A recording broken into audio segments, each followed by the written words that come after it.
Hello everyone, welcome to our channel, and today we will see how we can turn off sensitive content on Twitter. So for that, open up your browser, whether on mobile device or your PC or laptop, because there are some settings which are not available on the Twitter's app, so you need to open up the browser for that. So after opening up the browser, log into your account, and after logging into your account you will see this option of star on top right corner, and when you hover around your cursor on it you will see top tweets. Just click on it, and after that just click on view content preference, and here all you have to do is just click on this search settings option,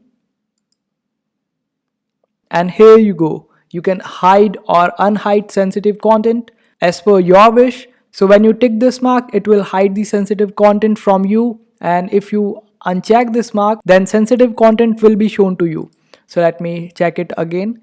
And the second option is remove blocked or muted accounts, which means that all the people that you have blocked on Twitter, their post will also not be shown to you if you check this option, and the opposite will happen if you uncheck this option. And that's how you do it. I hope this video was helpful. Make sure to hit that like button and also subscribe to our channel for more helpful videos.